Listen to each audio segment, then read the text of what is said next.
Good morning. You are listening to UpReach, a morning devotional presented by the Church Street Church of Christ in Lewisburg, Tennessee, to encourage you as you face the opportunities and challenges of today. Let's begin this day together with some inspiring thoughts from God's holy word. Study to show thyself approved unto God, a workman that needeth not to be ashamed, rightly dividing the word of truth. 2 Timothy chapter 2, verse 15. It seems that in today's culture, with the rapid advances in technology and the ease of access to information, simply sitting down to read, to study, and to learn is becoming a lost art. So let's be reminded this morning of some advantages to being a reader.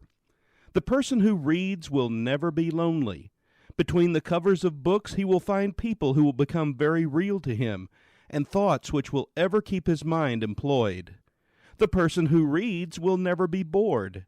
The one who finds pleasure in a book has a pleasure which is open to him at any time.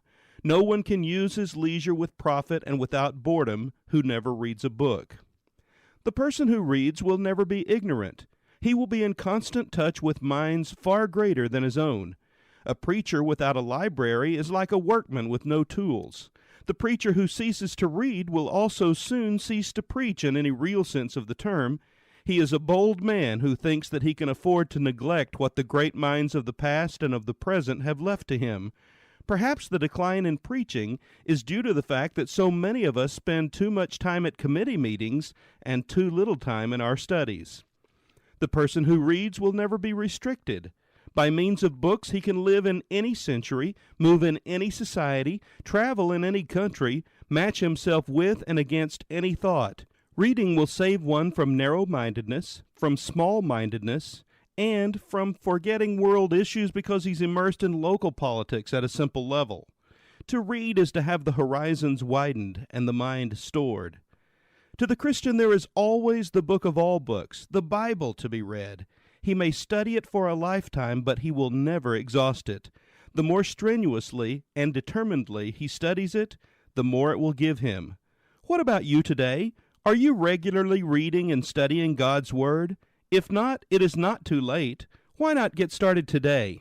This has been UpReach, a presentation of the Church Street Church of Christ in Lewisburg, Tennessee.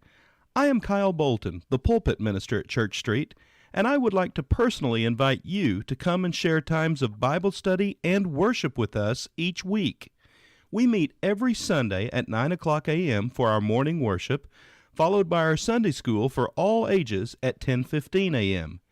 Then we meet again at 6 o'clock p.m. for our evening worship. We also have a midweek meeting for devotion and Bible study on Wednesdays at 6:30 p.m. I hope to see you there. Have a blessed day.